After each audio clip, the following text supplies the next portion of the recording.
Hi everyone, welcome to Deepnik YouTube channel. ಇವತ್ತು ನಾವು class 10 political ಸೈನ್ಸಲ್ಲಿ first chapter problems of India and the ಸೊಲ್ಯೂಷನ್ಸ್ನ ಮಾಡ್ತಾ ಇದ್ದೀವಿ. ಸೊ ಯಾವುದೇ ದೇಶ ಆಗಲಿ ಹಲವಾರು ತೊಂದರೆಗಳನ್ನ ಅನುಭವಿಸುತ್ತೆ. ಫಸ್ಟು ನಾವು ದೇಶದ ಬಗ್ಗೆ ಹೋಗೋದು ಬೇಡ, ನಮ್ಮ ಬಗ್ಗೆನೇ ನೋಡ್ಕೊಳ್ಳೋಣ. ಸೊ ನೀವು 10th ಇದ್ದೀರಾ, ಸೊ ನಿಮ್ಮ ಪ್ರಾಬ್ಲಮ್ಸ್ಗಳೇನು? ಅಸೈನ್ಮೆಂಟ್ ಸಬ್ಮಿಟ್ ಮಾಡಿಲ್ಲ, ಹೋಮ್ವರ್ಕ್ ಮಾಡಿಲ್ಲ, ಕ್ಲಾಸ್ ವರ್ಕ್ ಬರೆದಿಲ್ಲ, ಹೆಂಗಪ್ಪ ಎಕ್ಸಾಮ್ ಬರೆಯೋದು ಅಂತ ನಿಮ್ಮ ಚಿಂತೆ ಇರುತ್ತೆ. ಅಪ್ಪ ಅಮ್ಮನ ಚಿಂತೆ ಎಕ್ಸಾಮ್ ಫೀಸ್ ಕಟ್ಟಿಲ್ಲ, ಸ್ಕೂಲ್ ಫೀಸ್ ಕಟ್ಟಿಲ್ಲ, ಏನಪ್ಪ ಮಾಡೋದು ಅಂತ ಅವ್ರಿಗೆ ಚಿಂತೆ ಇರುತ್ತೆ. ಸೊ ಎಲ್ರಿಗೂ ಅವ್ರದ್ದೇ ಆದಂಥ ಪ್ರಾಬ್ಲಮ್ಸ್ಗಳಿರುತ್ತೆ. ಆ ಪ್ರಾಬ್ಲಮ್ಸ್ಗಳಿಗೆ ಸೊಲ್ಯೂಷನ್ಸ್ ಕೂಡ ಇರುತ್ತೆ. ಅದೇ ರೀತಿ ನಮ್ಮ ಭಾರತ ಕೂಡ ಹಲವಾರು ತೊಂದರೆಗಳನ್ನ ಫೇಸ್ ಮಾಡ್ತಿದೆ. ಹಾಗೆ ಅದ್ರ ಪರಿಹಾರಗಳನ್ನ ಕೂಡ ಕೊಟ್ಟಿದ್ದಾರೆ. ಓಕೆನಾ? ನಮ್ಮ ಭಾರತ ಫೇಸ್ ಮಾಡ್ತಿರೋವಂಥ ಫಸ್ಟ್ ಪ್ರಾಬ್ಲಮ್ ಬಂದು ಅನ್ಎಂಪ್ಲಾಯ್ಮೆಂಟ್ ಅಂದ್ರೇನು? ಕೆಲಸ ಇಲ್ಲದೆ ಇರೋದು ಅಂದರೆ ಇವಾಗ ಗ್ರ್ಯಾಜುಯೇಷನ್ ಪೂರ್ತಿ ಮಾಡ್ಕೊಂಡಿದ್ದಾರೊಬ್ಬರು, ಅವ್ರಿಗೆ ಎಲ್ಲೂ ಕೆಲಸ ಸಿಗ್ತಿಲ್ಲ ಅಂತ ಅಂದರೆ ಅದು ಅನ್ಎಂಪ್ಲಾಯ್ಮೆಂಟು. ಅವರ ಕ್ವಾಲಿಫಿಕೇಷನಿಗೆ ತಕ್ಕನಾಗಿ ಕೆಲಸ ಸಿಗದೇ ಇರೋವಂತಹ ಸಂದರ್ಭನೇ ಅನ್ಎಂಪ್ಲಾಯ್ಮೆಂಟ್. ಕರಪ್ಷನ್ ಅಂದರೆ ಲಂಚ ಕೊಡೋದು ತಗೊಳ್ಳೋದು ಎರಡೂ ಬರುತ್ತೆ ಕರಪ್ಷನ್ಗೆ. ಡಿಸ್ಕ್ರಿಮಿನೇಷನ್ ಅಂದರೆ ಭೇದ ಭಾವ ಮಾಡೋದು ಅಥವಾ ಪಾರ್ಶಿಯಾಲಿಟಿ ಮಾಡೋದು. ಕಮ್ಯುನಲಿಸಮ್ ಅಂದರೆ ನಾನು ಒಂದು ದೇಶದ ಒಂದು ಭಾಗ, ಬರೀ ನಾನು ಯಾವುದೋ ದೇಶದ ಒಂದೇ ಭಾಗಕ್ಕೆ ತುಂಬ ಎಲ್ಲ ಚೆನ್ನಾಗಿ, ಇವಾಗ ನಾನು ಗೌರ್ಮೆಂಟ್ ಆಫಿಷಿಯಲ್ ಆಗಿದ್ದೀನಿ ಅಂತ ಅಂದರೆ, ಇವಾಗ ನಾನು ಯಾವುದೋ ದೇಶದ ಒಂದು ಭಾಗಕ್ಕೆ ಮಾತ್ರ ಅಲ್ಲಿ ಫುಲ್ಲು 24/7 ಎಲೆಕ್ಟ್ರಿಸಿಟಿ, ಫುಲ್ಲು ಎಲ್ಲ ನೈಸ್ ರೋಡ್ಗಳು, ಟಾರ್ ರೋಡ್ಗಳು, ಅಲ್ಲಿ ಒಂದು ಮಣ್ ರೋಡೇ ಇಲ್ಲ. ಆ ರೀತಿ ನಾನು ನೋಡ್ಕೊತಿದ್ದೀನಿ. ಬೇರೆ ಇನ್ಯಾವ ಜಾಗಕ್ಕೂ ಇನ್ಯಾವ ಫೆಸಿಲಿಟಿನೂ ಕೊಡ್ತಿಲ್ಲ ಅಂತ ಅಂದರೆ ನಾನು ಭೇದ ಭಾವ ಮಾಡ್ತಿದ್ದೀನಿ ಅಂತ ಆಗ್ಬಿಡುತ್ತೆ ಅಲ್ಲಿಗೆ. ಯಾಕಂದರೆ ನಾನು ಬರೀ ಒಂದೇ ಜಾಗನ ಮಾತ್ರ ನೋಡ್ತಿದ್ದೀನಿ, ಇನ್ನು ನನ್ನ ಕೈ ಕೆಳಗಡೆ ಇರೋಂಥ ಬೇರೆ ಜಾಗಗಳನ್ನ ನಾನು ನೋಡ್ತಿಲ್ಲ ಅಂತ ಅಂದರೆ ಅದು ಭೇದ ಭಾವ ಮಾಡಿದಾಗೆ ಲೆಕ್ಕ. ಕಮ್ಯುನಲಿಸಮ್ ಅಂತ ಅಂದರೆ ಇಲ್ಲೇನು ಅಂತಂದರೆ, ನಾನು ಬರೀ ಒಂದೇ ರಿಲಿಜಿಯನ್ ಉದ್ಧಾರ ಆಗಬೇಕು, ಹಿಂದೂಗಳು ಮಾತ್ರ ಬೆಳಿಬೇಕು, ಮುಸ್ಲಿಮ್ರು ಬೆಳೆಯೋದು ಬೇಡ ಅಂತ ನಾನು ಏನು ಪಾರ್ಶಿಯಾಲಿಟಿ ಮಾಡ್ತೀನಲ್ಲ, ಅದು ಕಮ್ಯುನಲಿಸಮ್. ಅದು ಮಾಡಬಾರ್ದು. ಅದು ನಮ್ಮ ಸೊಸೈಟಿಲಿದೆ. ನಮ್ಮ ಸೊಸೈಟಿನ ಹೇಗೆ ಅದನ್ನ ಹೋಗಿಸೋದು ಅನ್ನೋದ್ರ ಬಗ್ಗೆ ಕೂಡ ನಾವು ಮುಂದೆ ಡಿಸ್ಕಸ್ ಮಾಡೋಣ. ಕಾರ್ಪೊರೇಟ್ ಸ್ಟ್ರಾಟಜಿ ಅಂದ್ರೇನು? ಎಷ್ಟೊಂದು ಕಾರ್ಪೊರೇಟ್ಸ್ಗಳು ಬೆಳೆದು ನಿಂತಿವೆ. ಅವು ಏನೇನು ಸ್ಟ್ರಾಟಜೀಸ್ನ ಯೂಸ್ ಮಾಡಿ ಸೊಸೈಟಿನ ಮ್ಯಾನಿಪ್ಯುಲೇಟ್ ಮಾಡ್ತವೆ, ಅವ್ರ ಕಡೆ ಎಳೀತವೆ. ಅವು ಹೇಗೆ ನಾವು ಅದ್ರ ಮೇಲೆ ಫುಲ್ಲು ಡಿಪೆಂಡೆಂಟ್ ಆಗೋ ಥರ, ಅವಿಲ್ಲದೆ ಇದ್ದರೆ ನಮ್ಮ ಲೈಫೇ ಇಲ್ಲ ಅನ್ನೋ ಥರ ಹೇಗೆ ಮ್ಯಾನಿಪ್ಯುಲೇಟ್ ಮಾಡ್ತವೆ ಅನ್ನೋದನ್ನ ಕಾರ್ಪೊರೇಟ್ ಸ್ಟ್ರಾಟಜಿಲಿ ತಿಳ್ಕೊಳ್ಳೋಣ. ಸೊ ಈ ಫಸ್ಟ್ ಪಾರ್ಟಲ್ಲಿ ನಾವು ಅನ್ಎಂಪ್ಲಾಯ್ಮೆಂಟ್, ಕರಪ್ಷನ್, ಡಿಸ್ಕ್ರಿಮಿನೇಷನ್ ಬಗ್ಗೆ ಮಾತಾಡೋಣ. ನೆಕ್ಸ್ಟ್ ಪಾರ್ಟಲ್ಲಿ ಕಮ್ಯುನಲಿಸಮ್, ಟೆರರಿಸಮ್, ಕಾರ್ಪೊರೇಟ್ ಸ್ಟ್ರಾಟಜಿ. ಓಕೆನಾ? Starting with the first problem, unemployment. Page turn ಮಾಡಿಬಿಡ್ತೀನಿ. ಅನ್ಎಂಪ್ಲಾಯ್ಮೆಂಟ್ ಅಂದ್ರೇನು? Situation where a person doesn't find work in accordance to his qualification or capacity. ಇವಾಗ ಒಂದು situation, ಇವಾಗ ಆಗಲೇ ನಾನು ಮುಂಚೆ ಹೇಳಿದೆ, ಒಬ್ಬ ಗ್ರ್ಯಾಜುಯೇಟ್ ಇದ್ದಾನೆ, ಅವನು ಓದಿಗೆ ತಕ್ಕಂಥ ಕೆಲಸ ಸಿಗ್ತಿಲ್ಲ. ಏನಕ್ಕೆ ಕೆಲಸ ಸಿಗ್ತಿಲ್ಲ ಅಂತ ಅಂದರೆ, ಪಾಪ್ಯುಲೇಷನ್ ಓವರ್ಲೋಡೆಡ್. ಈ ಥರ ನಾವು ಓದ್ಕೊಂಡಿದ್ರು ಏನಕ್ಕೆ ನಮಗೆ ಕೆಲಸ ಸಿಗ್ತಿಲ್ಲ, ನಾವು ಅಷ್ಟೊಂದು ಕ್ವಾಲಿಫೈಡ್ ಆಗಿದ್ದರೂ ಕೂಡ ಏನಕ್ಕೆ ನಮಗೆ ನಾವು ಓದಿರೋದು ತಕ್ಕನಾಗೆ ಕೆಲಸ ಸಿಗ್ತಿಲ್ಲ ಅಂತ ಅಂದರೆ ಕಾರಣಗಳೇನು ಅಂದರೆ, ಪಾಪ್ಯುಲೇಷನ್ ಓವರ್ ಪಾಪ್ಯುಲೇಷನ್ ಅಂತ ಅನ್ಬೋದು. ಏನಪ್ಪ ಅಂತ ಅಂದರೆ, ಇಲ್ಲಿ ನೋಡಿ, ಬರೀ ಎಕ್ಸಾಂಪಲ್ ಕೊಡ್ತಿದ್ದೀನಿ ಅಷ್ಟೇ. ಇದನ್ನ ಒಂದು 100 ಜಾಬ್ಗಳು ಖಾಲಿ ಇದ್ದಾವೆ, 100 ಜಾಬ್ ವೇಕೆನ್ಸಿ ಇದೆ, 1000 ಜನ ಅಪ್ಲೈ ಮಾಡಿದ್ದಾರೆ. ಎಷ್ಟು ಜನಕ್ಕೆ ಕೆಲಸ ಸಿಗುತ್ತೆ? 100 ಜನಕ್ಕೆ ಕೆಲಸ ಸಿಗೋದು. ಇನ್ನು 900 ಜನ ಏನಾಗ್ತಾರೆ? ಅನ್ಎಂಪ್ಲಾಯ್ಡ್ಗಳಾಗೋಗ್ಬಿಡ್ತಾರೆ, ಕೆಲಸ ಇಲ್ಲದೆ ಇರೋರು ಆಗೋಗ್ಬಿಡ್ತಾರೆ. ಇದಕ್ಕೆ ಕಾರಣ ಏನು? ಪಾಪ್ಯುಲೇಷನ್ ತುಂಬ ಜಾಸ್ತಿ ಇದೆ, ಜನಸಂಖ್ಯೆ ತುಂಬ ಜಾಸ್ತಿ ಇರೋದ್ರ ಕಾರಣ 100 ಜಾಬ್ಗಳಲ್ಲಿ 1000 ಜನ ಎಲ್ಲಿ? 1000 ಜನ ಇರೋದಕ್ಕೆ, ಓವರ್ ಪಾಪ್ಯುಲೇಷನ್ ಆಗಿರೋದಕ್ಕೆ ಅವ್ರಿಗೆ ಕೆಲಸ ಸಿಗ್ತಿಲ್ಲ. ಇನ್ನೊಂದು ಬಂದು ಇಂಪ್ರೂವ್ ಟೆಕ್ನಾಲಜಿ ಹೇಗೆ ರೀಸನ್ ಆಗುತ್ತೆ ಅನ್ಎಂಪ್ಲಾಯ್ಮೆಂಟ್ಗೆ ಅಂತ ಅಂದರೆ, ಇವಾಗ 3 ಜನ ಒಂದು ಫ್ಯಾಕ್ಟ್ರಿಲಿ, ಎಕ್ಸಾಂಪಲ್ ಕೊಡ್ತಿದ್ದೀನಿ ಅಷ್ಟೇ, 3 ಜನ ಒಂದು ಫ್ಯಾಕ್ಟ್ರಿಲಿ ಕೆಲಸ ಮಾಡ್ತಿರ್ತಾರೆ. ಆದರೂ ಓನರ್ ಏನು ಮಾಡ್ತಿರ್ತಾನೆ? 3 ಜನಕ್ಕೂ ಸ್ಯಾಲ್ರಿ ಕೊಡ್ತಿರ್ತಾನೆ. ಆದರೆ ಒಂದಿನ ಏನು ಮಾಡಿಬಿಡ್ತಾನೆ? ಒಂದು ರೋಬೋಟ್ನ ತಂದುಬಿಡ್ತಾನೆ. ಆ ರೋಬೋಟು 3 ಜನ ಕೆಲಸಗಾರರ ಕೆಲಸನ ಅದು ಒಂದೇ ಮಾಡುತ್ತೆ.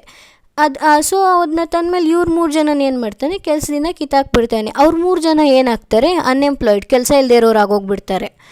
ನೆಕ್ಸ್ಟ್ ಬಂದು ಶಾರ್ಟೇಜ್ ಆಫ್ ನ್ಯಾಚುರಲ್ ರಿಸೋರ್ಸಸ್. ಇವಾಗ ಇದೆಲ್ಲ ಬೇಡ, ನಾನು ವ್ಯವಸಾಯ ಮಾಡಿಕೊಂಡೇ ಬದುಕ್ತೀನಿ ಅಂತ ಅಂದರೆ, ವ್ಯವಸಾಯ ಮಾಡಬೇಕು ಅಂದರೆ ಸರಿಯಾದ ಟೈಮಿಂಗ್ ಮಳೆ ಇರಬೇಕು, ಅದೇ ರೀತಿ ಮಣ್ಣು ತುಂಬ ಚೆನ್ನಾಗಿರಬೇಕು ವ್ಯವಸಾಯ ಮಾಡೋದಕ್ಕೆ. ಆದರೆ ಇಲ್ಲೇನಾಗುತ್ತೆ, ನ್ಯಾಚುರಲ್ ರಿಸೋರ್ಸ್ಗಳು ಸರಿಯಾಗಿ ಸಿಗೋದಿಲ್ಲ. ನಾವು ಮಳೆ ಮೇಲೆ ನಂಬ್ಕೊಂಡು ಕುಂತಿರೋದಕ್ಕಾಗೋದಿಲ್ಲ. ಬೋರ್ ಏನಾದರೂ ಫೇಲ್ ಆಗೋಯ್ತು ಅಂದರೆ, ಸೊ ಈ ನ್ಯಾಚುರಲ್ ರಿಸೋರ್ಸ್ಗಳ ಶಾರ್ಟೇಜ್ ಇದೆಯಲ್ಲ, ಇದ್ರ ಡೆಫಿಷಿಯನ್ಸಿ ಇದೆಯಲ್ಲ, ಸೊ ಇದರಿಂದ ಕೂಡ ಅನ್ಎಂಪ್ಲಾಯ್ಮೆಂಟ್ ಆಗುತ್ತೆ. Lack of skill education. ಇವಾಗ ಇಂಜಿನಿಯರಿಂಗ್ ಎಲ್ಲರೂ ಮಾಡ್ತಾರೆ. ಎಕ್ಸಾಂಪಲ್ ಕೊಡ್ತಿದ್ದೀನಿ, ಇಂಜಿನಿಯರಿಂಗ್ ಎಲ್ಲರೂ ಮಾಡ್ತಾರೆ, ಎಲ್ಲರೂ ಸುಮ್ಮನೆ ಥಿಯರಿನ ಮಾತ್ರ ಹೇಳ್ಬಿಡ್ತಾರೆ. ಅದ್ರ ಪ್ರಾಕ್ಟಿಕಲಾಗಿ ತೋರಿಸ್ಬೇಕಲ್ಲ ಏನಿದೆ ಅಂತ, ಅದು ಎಲ್ರಿಗೂ ಬರೋದಿಲ್ಲ. ಲ್ಯಾಕ್ ಆಫ್ ಸ್ಕಿಲ್ ಎಜುಕೇಷನ್, ಅವ್ರಿಗೆ ಆ ಸ್ಕಿಲ್ ಇಲ್ಲ. ಅಂದರೆ ಇವಾಗ ಅವ್ರು ಇಂಜಿನಿಯರ್ ಓದ್ಕೊಂಡಿದ್ದಾರೆ, ಅವ್ರಿಗೆಲ್ಲ ಕಾಂಪೊನೆಂಟ್ಸ್ಗಳನ್ನ ವರ್ಕ್ ಮಾಡೋದು ಬರ್ತಿಲ್ಲ ಅಂತ ಅಂದರೆ ಅವ್ರು ಲ್ಯಾಕ್ ಆಫ್ ಸ್ಕಿಲ್ನ ಡೆಫಿಷಿಯನ್ಸಿ ಇದೆ ಅಂತ, ಅವರಲ್ಲಿ ಕ್ರಿಯಾಶೀಲತೆ ಇಲ್ಲ ಅಂತ. ಎಲ್ಲ ಕಾಂಪೊನೆಂಟ್ಸ್ನ ಇದು ವರ್ಕ್ ಮಾಡೋಕ್ಕೆ ಬರ್ತಿದೆ, ಅವ್ರ ಥಿಯರಿಲೂ ಚೆನ್ನಾಗಿದ್ದಾರೆ, ಆದರೂ ಕೆಲಸ ಸಿಗ್ತಿಲ್ಲ ಅಂತ ಅಂದರೆ ಈ ಸ್ಕಿಲ್ ಇದ್ರವಾಗ ಏನು ಮಾಡ್ಬೋದು, ಅವ್ರದ್ದೇ ಬಿಸ್ನೆಸ್ ಓಪನ್ ಮಾಡಿಬಿಡ್ಬೋದು. ಸೊ ಅವಾಗ ಅವರೇ ಬೇರೆಯವ್ರಿಗೆ ಕೆಲಸ ಕೊಡ್ತಾರೆ, ಅವ್ರಿಗೇನು ಕೆಲಸ ಕೊಡೋದು. ಆ ರೀತಿ ಸ್ಕಿಲ್ ಎಜುಕೇಷನ್ ಸಿಕ್ಕಿದ್ರೆ ಕೂಡ ಅನ್ಎಂಪ್ಲಾಯ್ಮೆಂಟ್ನ ತೊಲಗಿಸ್ಬೋದು. ಆದರೆ ಆ ಸ್ಕಿಲ್ ಎಜುಕೇಷನ್ ಇಲ್ಲಿ ಸಿಗೋದಿಲ್ಲ ಜಾಸ್ತಿ ಅಂತ ಹೇಳ್ತಿದ್ದಾರೆ. ಓವರ್ ಡಿಪೆಂಡೆನ್ಸಿ ಆನ್ ಅಗ್ರಿಕಲ್ಚರ್ ಮೇಲೆ ತುಂಬ ಡಿಪೆಂಡ್ ಆಗಿರೋದು ಅಂತ ಅಂದರೆ ವ್ಯವಸಾಯದ ಮೇಲೆ ತುಂಬ ಡಿಪೆಂಡ್ ಆಗಿರ್ತಾರಲ್ಲ. ಸೊ ಇವಾಗ ಏನಾಗಿರುತ್ತೆ, ರೈತನ ಮಗ ರೈತನೇ ಆಗ್ತಾನೆ ಮುಂದೆ. ಸೊ ಈ ಮಳೆನೇ ನಂಬ್ಕೊಂಡು ಕುಂತಿರ್ತಾನೆ. ಈ ಓವರ್ ಡಿಪೆಂಡೆನ್ಸಿ ಜಾಸ್ತಿ ಡಿಪೆಂಡ್ ಆಗಿರೋದ್ರಿಂದ ವ್ಯವಸಾಯದ ಮೇಲೆ ಏನಾಗುತ್ತೆ, ಲಾಸ್ ಆಗಿಬಿಡುತ್ತೆ. ಒಂದೊಂದ್ಸಲ ಮಳೆ ಬರಲಿಲ್ಲ ಅಂದರೆ ಇದರಿಂದ ಏನಾಗುತ್ತೆ, ಸಾಲ ಆಗುತ್ತೆ. ಸೊ ಹೀಗೆ ಮುಂದೆ ಹೋಗ್ತಾ ಅವರು ತುಂಬ ದೊಡ್ಡ ಫೈನಾನ್ಷಿಯಲ್ ಬರ್ಡನ್ನ ಫೇಸ್ ಮಾಡ್ತಾರಲ್ಲ. ಸೊ ಇದು ಕೂಡ ಅನ್ಎಂಪ್ಲಾಯ್ಮೆಂಟ್ಗೆ ಕಾರಣ ಆಗುತ್ತೆ. ರೂಯಿಂಡ್ ಕಾಟೇಜ್ ಇಂಡಸ್ಟ್ರೀಸ್. ಇವಾಗ ಒಂದು ಎಕ್ಸಾಂಪಲ್ ಕೊಡ್ತೀನಿ. ನಾವು ಇಲ್ಲಿ ಪಟಾಕಿ ಮ್ಯಾನುಫ್ಯಾಕ್ಚರ್ ಮಾಡ್ತಿದ್ದೀವಿ ಅಂದ್ಕೊಳ್ಳಿ, ದೀಪಾವಳಿಗೆ ಪಟಾಕಿ ಹೊಡಿಯೋಕ್ಕೆ ಮ್ಯಾನುಫ್ಯಾಕ್ಚರ್ ಮಾಡ್ತಿದ್ದೀವಿ. ಚೀನಾದಲ್ಲೂ ಮಾಡ್ತಾರೆ. ಅಲ್ಲೇನು ಮಾಡ್ತಾರೆ, ಲಾರ್ಜ್ ಸ್ಕೇಲಲ್ಲಿ ಮಾಡ್ತಾರೆ, ತುಂಬ ದೊಡ್ಡ ಇಂಡಸ್ಟ್ರಿ ಇಟ್ಕೊಂಡು ಮಾಡ್ತಾರೆ ಅದನ್ನ. ಇಲ್ಲಿ ನಾವೇನು ಮಾಡ್ತೀವಿ, ಚಿಕ್ಕದಾಗೆ, ನಮ್ಗೆ ಅಷ್ಟೊಂದು ಆಗೋದಿಲ್ಲ ಅಂತಂದರೆ ಚಿಕ್ಕದಾಗೆ ಸ್ಟಾರ್ಟ್ ಮಾಡ್ಕೊತೀವಿ. ಅವ್ರೇನು ಮಾಡ್ತಾರೆ, ಸುಸುರು ಬತ್ತಿ ಗೊತ್ತಲ್ಲ, ಎಲ್ಲರೂ ದೀಪಾವಳಿ ಟೈಮಲ್ಲಿ ಅಂಟಿಸ್ತೀವಲ್ಲ, ಸೊ ಅವರು ಒಂದು ಸುಸುರು ಬತ್ತಿನ ₹3 ಕೊಟ್ಟರು ಅವರಿಗೇನು ಅಷ್ಟೊಂದು ಲಾಸ್ ಆಗೋದಿಲ್ಲ. ಆದರೆ ನಮಗೆ ತುಂಬ ದೊಡ್ಡ ಲಾಸ್ ಆಗಿಬಿಡುತ್ತೆ. ನಮ್ಮದು ಚಿಕ್ಕ ಇಂಡಸ್ಟ್ರಿ, ಲೇಬರ್ಸ್ ಜಾಸ್ತಿ ಜನ ಇಟ್ಕೊಂಡಿದ್ದೀವಿ, ಚಿಕ್ಕ ಇಂಡಸ್ಟ್ರಿ ಆಗಿರೋದ್ರಿಂದ ನಮಗೆ ಅಷ್ಟೊಂದು ಅದರಲ್ಲಿ ಎಕ್ಸ್ಪೀರಿಯನ್ಸ್ ಇಲ್ಲ ಅಂತ ಅಂದರೆ ನಮಗೆ ತುಂಬ ಲಾಸ್ ಆಗ್ತಾ ಹೋಗುತ್ತೆ. ಮುಂದೆ ಆ ಕಾಟೇಜ್ ಇಂಡಸ್ಟ್ರಿ ರೂಯಿನ್ ಆಗ್ತಾ ಹೋಗುತ್ತೆ, ಹಾಳಾಗ್ತಾ ಹೋಗುತ್ತೆ.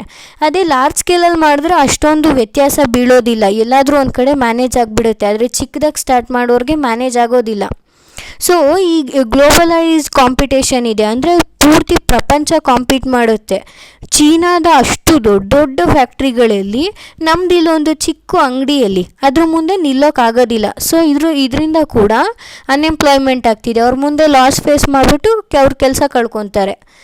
ಸೊ ಇವೆಲ್ಲ ಅನ್ಎಂಪ್ಲಾಯ್ಮೆಂಟ್ನ ಕಾರಣಗಳಾಗ್ತಾ ಹೋಗುತ್ತೆ.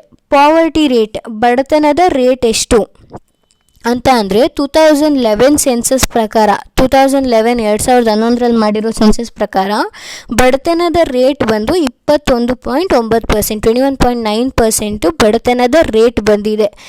ಈ ಸಲ ಸೆನ್ಸಸ್ ಮಾಡಿದ್ರೆ ಎಷ್ಟು ಬಡತನದ ರೇಟ್ ಸ್ವಲ್ಪ ಕಮ್ಮಿ ಆಗ್ಬೋದು ಅಂದ್ಕೊಂಡಿದ್ದೀನಿ. ಯಾಕಂದರೆ ಎಲ್ರಿಗೂ ಇವಾಗ ಕೆಲಸ ಇದೆ, ಬಟ್ COVID-19 ಇರೋದ್ರಿಂದ ಎಷ್ಟೊಂದು ಜನ ಕೆಲಸ ಕಳ್ಕೊಂಡಿದ್ದಾರೆ. ನೋಡೋಣ ಸೆನ್ಸಸ್ ಮಾಡಿದ್ರೆ ಎಷ್ಟು ಪಾವರ್ಟಿ ರೇಟ್ ಬರುತ್ತೆ, ಎಷ್ಟು ಇಂಡಿಯಾ ಬೆಳೆದಿದೆ, ಡೆವಲಪ್ ಆಗಿದೆ ಅಂತ. ಓಕೆ, ನೆಕ್ಸ್ಟ್ ಬಂದು ಈ ಅನ್ಎಂಪ್ಲಾಯ್ಮೆಂಟ್ನ ತೊಲಗಿಸೋದಕ್ಕಿರೋಂತಹ ಮೆಷರ್ಸ್ಗಳು ಏನೇನು ಸೊಲ್ಯೂಷನ್ಸ್ಗಳಿದೆ ಅನ್ಎಂಪ್ಲಾಯ್ಮೆಂಟ್ನ ಪರ್ಮನೆಂಟಾಗಿ ಕಿತ್ತಾಕೋದಕ್ಕೆ ಅಂತಂದರೆ ಇಂಪ್ರೂವ್ಡ್ ಸ್ಕಿಲ್ ಲೆವೆಲ್. ಆಗಲೇ ನಾನೊಂದು ಇಂಜಿನಿಯರ್ದು ಎಕ್ಸಾಂಪಲ್ ಕೊಟ್ಟು ಹೇಳಿದೆ. ಆ ರೀತಿ ಸ್ಕಿಲ್ ಲೆವೆಲ್ಸ್ನ ಬೆಳೆಸ್ಕೋಬೇಕು. ಅದರಿಂದ ನಮ್ಮ ಪ್ರಧಾನಮಂತ್ರಿ ಮೋದಿಜಿಯವ್ರು ಏನು ಮಾಡಿದ್ದಾರೆ ಅಂತ ಅಂದರೆ ಸ್ಕಿಲ್ ಡೆವಲಪ್ಮೆಂಟ್ ಪ್ರೋಗ್ರಾಮ್ ಅಂತ ಮಾಡಿದ್ದಾರೆ. ಯಾರು ಬೇಕಾದರೂ ಜಾಯಿನ್ ಆಗ್ಬೋದು SSLC ಆದಮೇಲೆ. ಸೊ ಈ ಸ್ಕಿಲ್ ಡೆವಲಪ್ಮೆಂಟಲ್ಲಿ ನಾವೇನು ಓದ್ಕೊತೀವೋ, ನಾವಿವಾಗ ಡಿಪ್ಲೊಮೊ ಮಾಡಿದ್ರೆ ಡಿಪ್ಲೊಮೋಲಿ ಏನೇನು ಸ್ಕಿಲ್ ಇರಬೇಕು ನಮಗೆ, ಅದರಲ್ಲಿ ಇರೋವಂಥ ಆಪರ್ಚುನಿಟಿಗಳೇನು, ಡಿಪ್ಲೊಮೊ ಓದಿದ್ರೆ ಏನೇನು ಆಪರ್ಚುನಿಟಿ ಇರುತ್ತೋ ಎಲ್ಲನೂ ಅದರಲ್ಲಿ ತೋರಿಸ್ಕೊಡ್ತಾರೆ, ಎಲ್ಲನೂ ಅದರಲ್ಲಿ ಕಲಿಸ್ಕೊಡ್ತಾರೆ. ಪ್ರೊವೈಡಿಂಗ್ ಲೋನ್ಸ್, ಇವಾಗ ನನಗೆಲ್ಲೂ ಕೆಲಸ ಸಿಗ್ತಿಲ್ಲ, ನಾನೇ ಒಂದು ಬಿಸ್ನೆಸ್ ಓಪನ್ ಮಾಡ್ತೀನಿ ಅಂತ ಅಂದರೆ MSME, ministry of small medium micro industries, ಈ ಗೌರ್ಮೆಂಟಿನ ಈ ಸ್ಕೀಮಲ್ಲಿ ನನಗೆ ಲೋನ್ ಸಿಗುತ್ತೆ. ಮತ್ತು ನಾನು ಸೆಲ್ಫ್ ಎಂಪ್ಲಾಯ್ಮೆಂಟ್ ಮಾಡ್ಕೊತೀನಿ, ನಾನು ಸೆಲ್ಫ್ ಎಂಪ್ಲಾಯ್ಡ್, ನನಗೆ ನಾನೇ ಸೆಲ್ಫ್ ಎಂಪ್ಲಾಯ್ಡ್ ಅಂದರೆ ನೀವೊಂದು ಚಿಕ್ಕದಾಗೆ ಟೀ ಸ್ಟಾಲನ್ನು ಇಟ್ಕೊಳ್ಳಿ, ಇಲ್ಲ ದೊಡ್ಡದಾಗೆ ಏನಾದರೂ ನಿಮ್ಮದೇ ಒಂದು ಬಿಸ್ನೆಸ್ ಸ್ಟಾರ್ಟ್ ಮಾಡಿ, ಅದು ಸೆಲ್ಫ್ ಎಂಪ್ಲಾಯ್ಮೆಂಟ್ ಆಗುತ್ತೆ. ಸೊ ಅದಕ್ಕೇನು ಮಾಡ್ತಾರೆ, ಗೌರ್ಮೆಂಟ್ ಅವರು ಸಬ್ಸಿಡಿ ಕೊಡ್ತಾರೆ, ಅಂದರೆ ದುಡ್ಡಿನ ಸಹಾಯ ಮಾಡ್ತಾರೆ. ಸೊ ಇದೆಲ್ಲ ಸೊಲ್ಯೂಷನ್ಗಳು ಅನ್ಎಂಪ್ಲಾಯ್ಮೆಂಟ್ನ ಹೋಗ್ಲಾಡ್ಸೋದಕ್ಕೆ. ಓಕೆನಾ? ನಿಮ್ಮ ಹತ್ರ ಯಾವುದಾದ್ರೂ ಪಾಯಿಂಟ್ ಇದ್ದರೆ ಕೂಡ ನೀವು ಕಮೆಂಟ್ ಬಾಕ್ಸಲ್ಲಿ ಹಾಕಿ ನೋಡೋಣ, ನೀವೇನೇನು ಪಾಯಿಂಟ್ಸ್ ಕೊಡ್ತೀರಾ ಅಂತ. ಕರಪ್ಷನ್ ಅಂದ್ರೇನು? ಲಂಚ ತೊಗೊಳೋದು, ಲಂಚ ಕೊಡೋದು. ಫಿಲಮ್ಗಳಲ್ಲೆಲ್ಲ ನೋಡ್ತಿರ್ತೀರ, ದೊಡ್ಡ ದೊಡ್ಡ ಸೂಟ್ ಕೇಸ್ ಇಟ್ಕೊಂಡು ಕೊಡ್ತಿರ್ತಾರೆ. ಸೊ ಆ ರೀತಿ ಅಲ್ಲ. ಕರಪ್ಷನ್ ಅಂದರೆ offering bribes and following any illegal methods to achieve illegal benefits. ಅಂದರೆ ಏನು? ಇವಾಗ ನಾನು ಬೇರೆಯವ್ರಿಗೆ ದುಡ್ಡು ಕೊಡ್ತೀನಿ, ಬೇರೆಯವರಿಂದ ಒಂದು ಕೆಲಸ ಮಾಡಿಸ್ಕೋತೀನಿ. ಇವಾಗ ಒಂದು ವ್ಯಕ್ತಿ ಇರ್ತಾರೆ, ಅವರು ಸ್ವಲ್ಪ ದುಡ್ಡು ಕೊಡ್ತಾರೆ ಇನ್ನೊಂದು ವ್ಯಕ್ತಿಗೆ, ಅವ್ರ ಕೈಲಿ ಹೇಳ್ತಾರೆ ನನಗೆ ಕೆಲಸ ಆಗಬೇಕು ಅಂತ. ಏನಕ್ಕೆ ಹೇಳ್ತಾರೆ? ಅದು ಇಲ್ಲೀಗಲ್. ಆ ಕೆಲಸ ಕಾನೂನು ಅದನ್ನ ಅಪೋಸ್ ಮಾಡುತ್ತೆ, ಗೌರ್ಮೆಂಟ್ ಅಪೋಸ್ ಮಾಡುತ್ತೆ ಆ ಕೆಲಸನ. ಸೊ ಆ ರೀತಿ ಇಲ್ಲೀಗಲ್ ಏನು ಕೆಲಸ ಮಾಡ್ತಾರಲ್ಲ ಅದನ್ನ ನಾವು ಬ್ರೈಬ್ ಅಂತ ಅಂತೀವಿ. ಇವಾಗ ಅವ್ರೇನು ಮಾಡ್ತಿದ್ದಾರೆ ಅಂದರೆ ದುಡ್ಡು ಕೊಡ್ತಿದ್ದಾರೆ ಒಬ್ಬರಿಗೆ, ದುಡ್ಡು ಕೊಟ್ಬಿಟ್ಟು ಒಂದು ಗೌರ್ಮೆಂಟ್ ಅಪೋಸ್ ಮಾಡುವಂಥ ಒಂದು ಕೆಲಸನ ಮಾಡೋಕ್ಕೆ ಹೇಳ್ತಿದ್ದಾರೆ. ಏನಕ್ಕೆ ಹೇಳ್ತಿದ್ದಾರೆ? ಅವ್ರು ಬರೀ ಅವ್ರ ಉದ್ಧಾರ ಆಗೋದಕ್ಕೆ ಮಾತ್ರ, ಅವ್ರ ಹತ್ರ ದುಡ್ಡು ಬರೋದಕ್ಕೆ ಮಾತ್ರ ಹೇಳ್ತಿದ್ದಾರೆ, ಇಲ್ಲೀಗಲ್ ಬೆನಿಫಿಟ್ಸಿಗೆ ಮಾತ್ರ ಅವರು ಹೇಳ್ತಿದ್ದಾರೆ. ಸೊ ಇದನ್ನ ನಿಲ್ಲಿಸಬೇಕು. ಲಂಚ ಕೊಟ್ಬಿಟ್ಟು ಅವ್ರು ಕೆಲಸ ಮಾಡಿಸ್ಕೋತಾರೆ, ಆ ಕೆಲಸ ಏನೋ ಗೌರ್ಮೆಂಟ್ ಅದನ್ನ ಅಪೋಸ್ ಮಾಡುತ್ತೆ ಆ ಕೆಲಸನ ಕಾನೂನು ಒಪ್ಪೋದಿಲ್ಲ. ಅದೇನಾದರೂ ಈಚೆ ಬಂದರೆ ಅವ್ರಿಗೆ ಪನಿಷ್ಮೆಂಟ್ ಕೂಡ ಆಗುತ್ತೆ. ಯಾವ್ಯಾವ ರೀತಿಯಲ್ಲಿ ಕರಪ್ಷನ್ ಇದೆ, ಯಾವ್ಯಾವ ರೀತಿಯಲ್ಲಿ ಲಂಚ ಕೊಡ್ತಾರೆ ಅಂತ ಅಂದರೆ ಬ್ರೈಬ್ರಿ ಅಂದರೆ ಮದುವೆ ಟೈಮಲ್ಲಿ ವರದಕ್ಷಿಣೆ ಕೊಡ್ತಾರಲ್ಲ, ಸೊ ಇದು ಬ್ರೈಬರಿ. ನೆಪೋಟಿಸಮ್ ಅಂದರೆ ಬರೀ ಇವಾಗ ಏನು ಮಾಡ್ತಾರೆ ಅಂತ ಅಂದರೆ, ನೀವು ಇಂಟರ್ವ್ಯೂ ಪ್ಯಾನಲಲ್ಲಿ ಇದ್ದೀರಾ ಅಂತ ಅಂದರೆ, ಇವಾಗ ಒಂದು ಎಕ್ಸಾಂಪಲ್ ಕೊಡ್ತೀನಿ ನೋಡಿ.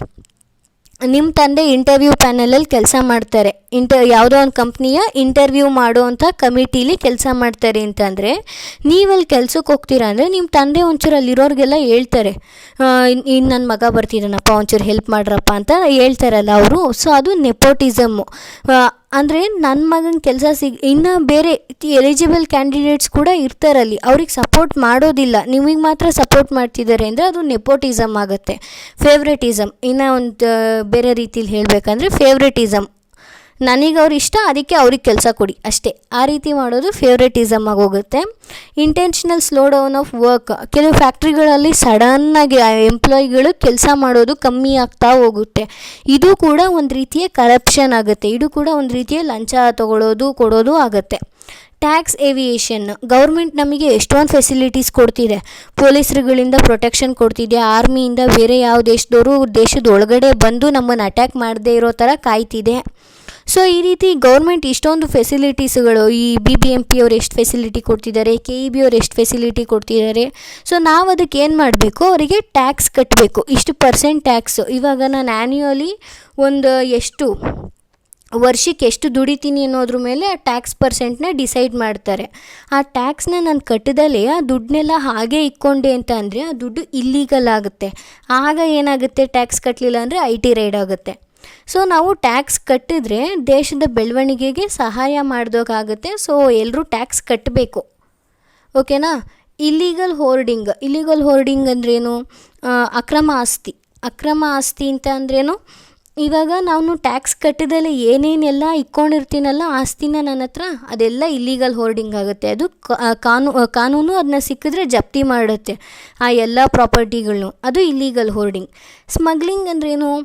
ಇವಾಗ ನಾನು ಒಂದು ದೇಶದಿಂದ ಇನ್ನೊಂದು ದೇಶಕ್ಕೆ ಚಿನ್ನ ತೊಗೊಂಡೋಗ್ಬೇಕು, ಇಲ್ಲಿಂದ ಅಮೇರಿಕಕ್ಕೆ ಚಿನ್ನ ತೊಗೊಂಡೋಗ್ಬೇಕು ಅಂದರೆ ನಾನು ಏನು ಮಾಡಬೇಕು, ಟ್ಯಾಕ್ಸ್ ಕಟ್ಟಬೇಕಾಗತ್ತೆ. ಏರ್ಪೋರ್ಟಲ್ಲಿ ಟ್ಯಾಕ್ಸ್ ಕಟ್ಟದಲ್ಲೇ ಸಾಗಾಣಿಕೆ ಮಾಡ್ತಾ ಇದ್ದಾರೆ ಅಂತ ಅಂದರೆ ಅದೇನೇ ಆಗಿರ್ಬೋದು, ಯಾವುದೇ valuable items, gold, silver, platinum, ಏನೇ ಡೈಮಂಡ್ಸು ಏನೇ ಆಗಿರ್ಬೋದು, ನಾನು ಆ ರೀತಿ ಟ್ಯಾಕ್ಸ್ ಕಟ್ಟದಲ್ಲೇ ಒಂದು ದೇಶದಿಂದ ಇನ್ನೊಂದು ದೇಶಕ್ಕೆ ತೊಗೊಂಡೋಗ್ತಿದ್ದೀನಿ ಕದ್ದು ಮುಚ್ಚಿ ಅಂತ ಅಂದರೆ ಅದು ಸ್ಮಗ್ಲಿಂಗ್ ಆಗುತ್ತೆ.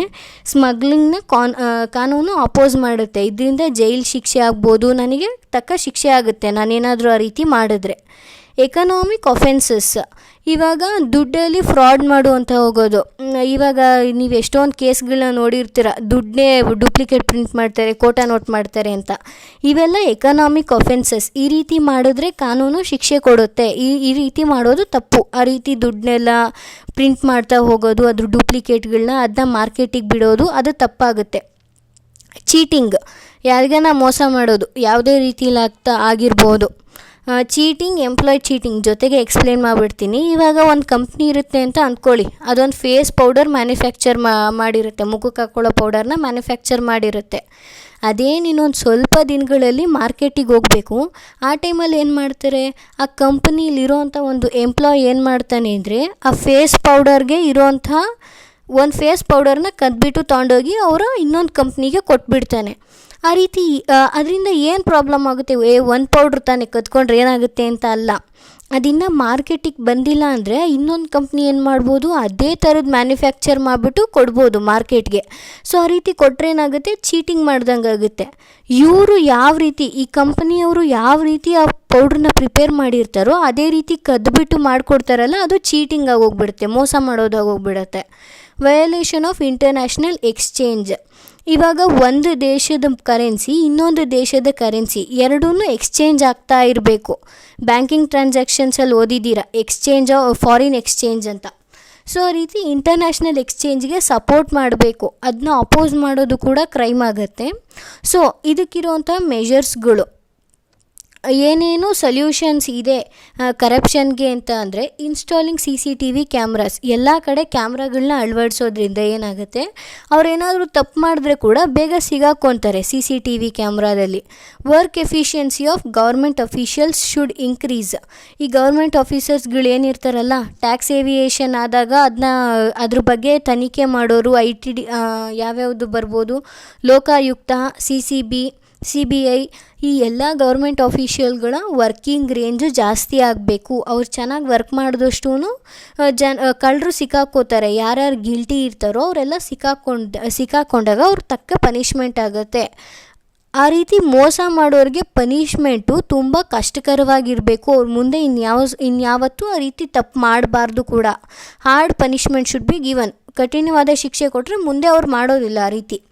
Number of courts and judges against corruption should increase, ಇವಾಗ ಕರಪ್ಷನ್, ಲಂಚ ತೊಗೊಳೋದ್ರ ಮೇಲೆ ಯಾವ್ಯಾವ ಕೋರ್ಟ್ಗಳು ಜಡ್ಜ್ಗಳಿರ್ತಾರಲ್ಲ ಅದು ಇನ್ಕ್ರೀಸ್ ಆಗಬೇಕು. ಈ ಲಂಚ ತೊಗೊಳೋದ್ರ ವಿರುದ್ಧವಾಗಿ ಕೋರ್ಟ್ಗಳು ಮತ್ತು ಜಡ್ಜಸ್ಗಳು ಇನ್ಕ್ರೀಸ್ ಆದಾಗ ಏನಾಗುತ್ತೆ, ಶಿಕ್ಷೆ ಜಾಸ್ತಿ ಆಗುತ್ತೆ ಅಂತ ಅಂದರೆ ಇವರು ಕಟ್ಬಿಡೋಣ ಬಿಡಿ ಅತ್ತಾಗ ಏನಾಗೋಗ್ಬಿಡುತ್ತೆ ನೋಡ್ಕೊಳ್ಳೋಣ ಅಂತ ಇವರು ಕಟ್ಬಿಡ್ತಾರೆ. ಅದರಿಂದ ಏನಾಗುತ್ತೆ, ಕಂಟ್ರಿ ಡೆವಲಪ್ ಆಗ್ತಾ ಹೋಗುತ್ತೆ ಅವರು ಟ್ಯಾಕ್ಸ್ ಕಟ್ಟೋದ್ರಿಂದ. ಇನ್ಸ್ಟಾಲಿಂಗ್ ಲೋಕಾಯುಕ್ತ ಆ್ಯಂಡ್ ಲೋಕಪಾಲ್, ಎಲ್ಲ ಕಡೆ ಲೋಕಾಯುಕ್ತ ಅಂದರೆ ಯಾವುದು, ಇವಾಗ ಬರ್ತಾರಲ್ಲ IT ರೇಡ್ ಆಗಿದೆ ಅಂತ ಆಫೀಸರ್ಗಳೇನಿರ್ತಾರೆ ಅವರು ಲೋಕಾಯುಕ್ತ ಆಫೀಸರ್ಸ್ ಆಗಿರ್ತಾರೆ.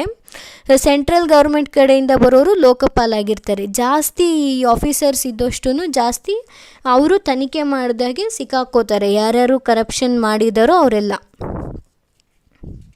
ನೆಕ್ಸ್ಟ್ ಬಂದು ಡಿಸ್ಕ್ರಿಮಿನೇಷನ್, ಭೇದ ಭಾವ ಮಾಡೋದು. ಡಿಸ್ಕ್ರಿಮಿನೇಷನ್ನ ನಾವು 3 ಕ್ಯಾಟಗರಿಯಲ್ಲಿ ಡಿವೈಡ್ ಮಾಡ್ಬೋದು. ಹೇಗೆ ಭೇದ ಭಾವ ಮಾಡ್ತಾರೆ ಅಂದರೆ, ಲಿಂಗ ಭೇದ ಭಾವ, ಜೆಂಡರ್ ಮೇಲೆ, ಗಂಡಾಗಿದ್ದರೆ ಒಂಥರ ಹೆಣ್ಣಾಗಿದ್ದರೆ ಒಂಥರ ನೋಡ್ತಾರಲ್ಲ ಅದು ಜೆಂಡರ್ ಡಿಸ್ಕ್ರಿಮಿನೇಷನ್.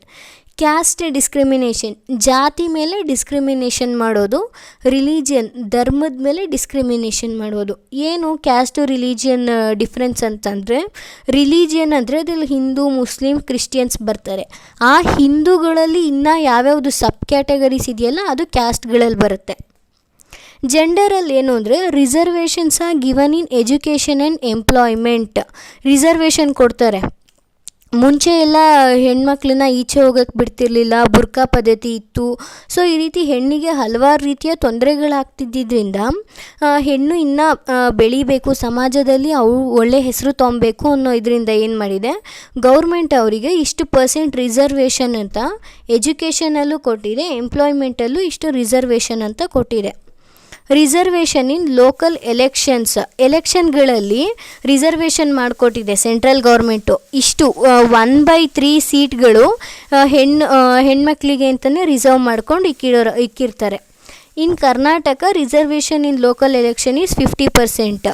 ಸೆಂಟ್ರಲ್ ಗೌರ್ಮೆಂಟ್ ಬರೀ 1/3 ಕೊಟ್ಟರೆ ಕರ್ನಾಟಕ ಗೌರ್ಮೆಂಟು 1/2 50% ಕೊಡ್ತಿದೆ. ಇದರಿಂದ ಏನು ಮಾಡ್ತಿದೆ, ಹೆಣ್ಮಕ್ಳನ್ನ ಇನ್ನೂ ಎಂಕರೇಜ್ ಮಾಡ್ತಿದೆ. ನೀವು ಇದ್ರ ಬಗ್ಗೆ ನಿಮ್ಮ ಓನಾಗೆ ಬರೀಬೋದು. ನಾನು ಇದರಲ್ಲಿ ಕೀ ಪಾಯಿಂಟ್ಸ್ ಮಾತ್ರ ಮೆನ್ಷನ್ ಮಾಡಿದ್ದೀನಿ. ಈ ಕೀ ಪಾಯಿಂಟ್ಸ್ ಬರೆದ್ರೆ ನೀವು ಟೆಕ್ಸ್ಟ್ ಬುಕ್ನ ಓದಿದ್ದೀರಾ, ಅದ್ರ ರೆಫರೆನ್ಸ್ ಮೇಲೆ ಬರೆದಿದ್ದೀರಾ ಅನ್ನೋ ರೀತಿ ಇರುತ್ತೆ. ಸೊ ಟೆಕ್ಸ್ಟ್ ಬುಕ್ಕಲ್ಲಿ ಒಂಚೂರು ರಿಲೆವೆಂಟಾಗಿ ಬರೀರಿ, ಓಕೆನಾ. ನೆಕ್ಸ್ಟ್ ಬಂದು ಕ್ಯಾಸ್ಟ್ ಡಿಸ್ಕ್ರಿಮಿನೇಷನ್. ಕ್ಯಾಸ್ಟ್ ಅಂತ ಅಂದರೆ ನಮ್ಮ ಹಿಂದೆ ನೀವು ನೋಡಿರ್ತೀರ, ಸೊಸೈಟಿನ ವರ್ಣ ಸಿಸ್ಟಮಲ್ಲಿ ಡಿವೈಡ್ ಮಾಡಿರ್ತಾರೆ. ಇದು ತುಂಬ ಚೆನ್ನಾಗಿರೋಂಥ ಪದ್ಧತಿ. ಇದನ್ನೇನು ಮಾಡ್ತಾರೆ ಜನ ಮುಂದೆ ಅವ್ರ ಇಷ್ಟಕ್ಕೆ ತಕ್ಕಂಗೆ ಹೆಂಗೆಂಗೋ ಚೇಂಜ್ ಮಾಡ್ಕೊಂಡು ಹೋಗ್ಬಿಡ್ತಾರೆ. ವರ್ಣ ಸಿಸ್ಟಮಲ್ಲಿ ಏನು ಅಂದರೆ ಬ್ರಾಹ್ಮಣ, ಕ್ಷತ್ರಿಯ, ವೈಶ್ಯ, ಶೂದ್ರ ಇವ್ರು 4 ಕ್ಯಾಟಗರಿಲಿ ಡಿವೈಡ್ ಮಾಡೋರು. ಬ್ರಾಹ್ಮಣನ ಮಗನಿಗೆ ಯುದ್ಧ ಮಾಡೋದು ಇಷ್ಟ ಆದರೆ ಅಥವಾ ಸೈನ್ಯದಲ್ಲಿ ಕಾರ್ಯನಿರ್ವಹಿಸೋದು ಇಷ್ಟ ಆದರೆ ಅವನು ಕ್ಷತ್ರಿಯಾಗಿ ಕನ್ವರ್ಟ್ ಆಗ್ಬೋದಿತ್ತು. ಅದೇ ಆ ಕ್ಷತ್ರಿಯಂಗೆ ಬಿಸ್ನೆಸ್ ಮಾಡೋದ್ರಲ್ಲಿ ಇಂಟ್ರೆಸ್ಟ್ ಇದ್ದರೆ ಅವನು ವೈಶ್ಯಾಗಿ ಕನ್ವರ್ಟ್ ಮಾಡ್ಬೋದಿತ್ತು. ಆದರೆ ಏನಾಯಿತು ಅಂದರೆ ಮುಂದೆ ಹೋಗ್ತಾ ಅದು ಹೇಗೆ ಕನ್ವರ್ಟ್ ಆಯಿತು ಅಂದರೆ ಬ್ರಾಹ್ಮಣನ ಮಗ ಬ್ರಾಹ್ಮಣನ ಮಗನೇ ಆಗಬೇಕು, ಕ್ಷತ್ರಿಯನ ಮಗ ಕ್ಷತ್ರಿಯನ ಮಗನೇ ಆಗಬೇಕು, ಆ ರೀತಿ ಭೇದ ಭಾವ ಮಾಡೋದಕ್ಕೆ ಸ್ಟಾರ್ಟ್ ಮಾಡ್ತಾರೆ. ನಾವೇನು ಆಗಿರ್ತೀವೋ, ಇವಾಗ ನಿಮ್ಮಪ್ಪ ಬ್ರಾಹ್ಮಣ ಅಂದರೆ ನೀವು ಬ್ರಾಹ್ಮಣ, ನಿಮ್ಮಪ್ಪ ಕ್ಷತ್ರಿಯ ಅಂದರೆ ನೀವು ಕ್ಷತ್ರಿಯ, ಆ ರೀತಿ ಮಾಡೋಕ್ಕೆ ಸ್ಟಾರ್ಟ್ ಮಾಡ್ತಾರೆ. ಅದು ಬೇರೆ ರೀತಿ ಇದನ್ನ ಹಾಳು ಮಾಡಿಬಿಡ್ತಾರೆ ಮುಂದೆ. ಸೊ ಅದನ್ನ ಏನೇನೋ ಮಾಡಿಬಿಟ್ಟು ಅದು ಇನ್ನೊಂದು ರೀತಿ ಕೆಟ್ಟದಾಗೆ ತೋರಿಸ್ಕೊಡ್ತಾರೆ ಈ ವರ್ಣ ಸಿಸ್ಟಮ್ನ. Right to equality and freedom. ಇದರಿಂದ ಏನು ಮಾಡಿದೆ, ಈ ಜಾತಿ ಮೇಲೆ ಡಿವೈಡ್ ಮಾಡ್ತಾರಲ್ಲ ಜನರನ್ನ, ಇದನ್ನ ಗೌರ್ಮೆಂಟ್ ಅಪೋಸ್ ಮಾಡಿದೆ.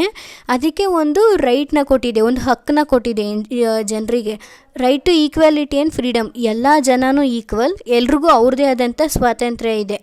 ಇವಾಗ ಒಬ್ಬರಿಗೆ ಅವ್ರ ಇಷ್ಟಕ್ಕೆ ತಕ್ಕಂಗೆ ಬಟ್ಟೆ ಹಾಕೋದು. ಇವಾಗ ಒಂದು ವ್ಯಕ್ತಿಗೆ ಯಾವ ಥರದ ಬಟ್ಟೆ ಇಷ್ಟನೋ ಅವ್ರು ಅದೇ ಥರದ್ದು ಹಾಕ್ಬೋದು, ಯಾರೂ ಅದ್ರ ಮೇಲೆ ಪ್ರಶ್ನೆ ಮಾಡೋ ಹೀಗಿಲ್ಲ. ಅದು ರೈಟ್ ಟು ಫ್ರೀಡಮ್, ಸ್ವಾತಂತ್ರ್ಯ. It is mentioned in the part 3 of a constitution. ಈ ರೈಟ್ ಟು ಈಕ್ವಾಲಿಟಿ ಆ್ಯಂಡ್ ಫ್ರೀಡಮ್ನ ನಮ್ಮ ಕಾನ್ಸ್ಟಿಟ್ಯೂಷನಿನ 3ನೇ ಭಾಗದಲ್ಲಿ ಮೆನ್ಷನ್ ಮಾಡಿದ್ದಾರೆ. ರೀಜನಲ್ ಡಿಸ್ಕ್ರಿಮಿನೇಷನ್, ಸ್ವಲ್ಪ ಜಾಗಗಳನ್ನ ಸ್ಪೆಷಲ್ ಆಗಿ ನೋಡೋದು. ಆರ್ಟಿಕಲ್ 371 ನೀವೆಲ್ಲ ಕೇಳೇ ಇರ್ತೀರಾ. ಇದರಲ್ಲಿ ಏನು ಅಂತಂದರೆ A to J States. A to J ಅಂದರೆ ಯಾವ್ಯಾವುದು? ಅರುಣಾಚಲ್ ಪ್ರದೇಶ್ ಟು ಜಮ್ಮು ಕಾಶ್ಮೀರ್. ಇವಿಷ್ಟು ಸ್ಟೇಟ್ಸಲ್ಲಿ ಎಷ್ಟು ಸ್ಟೇಟ್ಸ್ ಇದೆ? 29 ಸ್ಟೇಟ್ಸ್ಗೂ ಕೂಡ ರೀಜನಲ್ ಇಂಬ್ಯಾಲೆನ್ಸ್ ಇದೆ. ಅಂದರೆ ಇವಾಗ ನೀವೇ ನೋಡ್ಕೊಳ್ಳಿ, ಇಲ್ಲಿ ಬೆಂಗಳೂರು ತುಂಬ ಚೆನ್ನಾಗಿ ಡೆವಲಪ್ ಆಗಿದೆ, ಬೇರೆ ಕಡೆಗಳು ಅಷ್ಟೊಂದು ಡೆವಲಪ್ ಆಗಿಲ್ಲ. ಸೊ ಅದೇನಾಗುತ್ತೆ, ರೀಜನಲ್ ಇಂಬ್ಯಾಲೆನ್ಸ್. ಇದು ಬೆಂಗಳೂರು ತುಂಬ ಡೆವಲಪ್ ಆಗಿದೆ, ಇನ್ನು ಕೆಲವು ಕಡೆ ತುಂಬ ಅಷ್ಟೊಂದು ಡೆವಲಪ್ಮೆಂಟ್ ಆಗೇ ಇಲ್ಲ. ಸೊ ಈ ರೀತಿ ಏನೇನು ರೀಜನಲ್ ಇಂಬ್ಯಾಲೆನ್ಸ್ ಆಗಿದೆಯಲ್ಲ, ಯಾವ್ಯಾವ ಜಾಗಗಳು ಹಿಂದುಳಿದಿದೆಯಲ್ಲ ಅದಕ್ಕೊಂದು ಸ್ಪೆಷಲ್ ಸ್ಟೇಟಸ್ನ ಕೊಟ್ಟಿದ್ದಾರೆ. ಅದನ್ನ ಒಂದು ಸ್ಪೆಷಲ್ ಜಾಗ ಅಂತ ಗುರ್ತು ಮಾಡಿಬಿಟ್ಟು, ಇವಾಗ ನಾರ್ಮಲಲ್ಲಿ ಎಲ್ಲ ಕಡೆ ಒಂದು ಸ್ಕೂಲ್ಗಳಿದ್ರೆ ಸ್ಪೆಷಲ್ ಸ್ಟೇಟಸ್ ಇರೋ ಜಾಗಗಳಲ್ಲಿ 2 ಸ್ಕೂಲ್ಗಳು, ಇನ್ನು ಜನ ಬರಲಿ, ಆ ಜಾಗ ಡೆವಲಪ್ ಆಗಲಿ ಅಂತ. ಸೊ ಏನು ಮಾಡ್ತಾರೆ ಅಂದರೆ DM ನಂಜುಂಡಪ್ಪ, ಇವರು ಒಬ್ಬ ಪ್ರೊಫೆಸರು. ಇವ್ರೇನು ಮಾಡ್ತಾರೆ, 2002ರಲ್ಲಿ ಸೆಂಟ್ರಲ್ ಗೌರ್ಮೆಂಟ್ ಮತ್ತು ಸ್ಟೇಟ್ ಗೌರ್ಮೆಂಟ್ಗೆ ಒಂದು ರಿಪೋರ್ಟ್ ಕೊಡ್ತಾರೆ ನಮ್ಮ ಕರ್ನಾಟಕದಲ್ಲಿರುವಂಥ ಬ್ಯಾಕ್ವರ್ಡ್ ರೀಜನ್ಸ್ಗಳ ಬಗ್ಗೆ. ಅದರಲ್ಲಿ ಯಾವ್ಯಾವ ಜಾಗಗಳು ಬರುತ್ತೆ ಅಂದರೆ ಬೀದರ್, ಕಲಬುರ್ಗಿ, ಯಾದಗಿರಿ, ರಾಯಚೂರು ಇವೆಲ್ಲ ಜಾಗಗಳು ರಿಪೋರ್ಟಲ್ಲಿ ಮೆನ್ಷನ್ ಆಗಿರುತ್ತೆ. ಸೊ ಇಲ್ಲಿಗೆ ಡಿಸ್ಕ್ರಿಮಿನೇಷನ್ ಮುಗೀತು. ನಾವು ನೆಕ್ಸ್ಟ್ ಪಾರ್ಟ್ನ ಆದಷ್ಟು ಬೇಗ ಅಪ್ಲೋಡ್ ಮಾಡ್ತೀವಿ, ನೋಡ್ತಾ ಇರಿ. So thank you so much.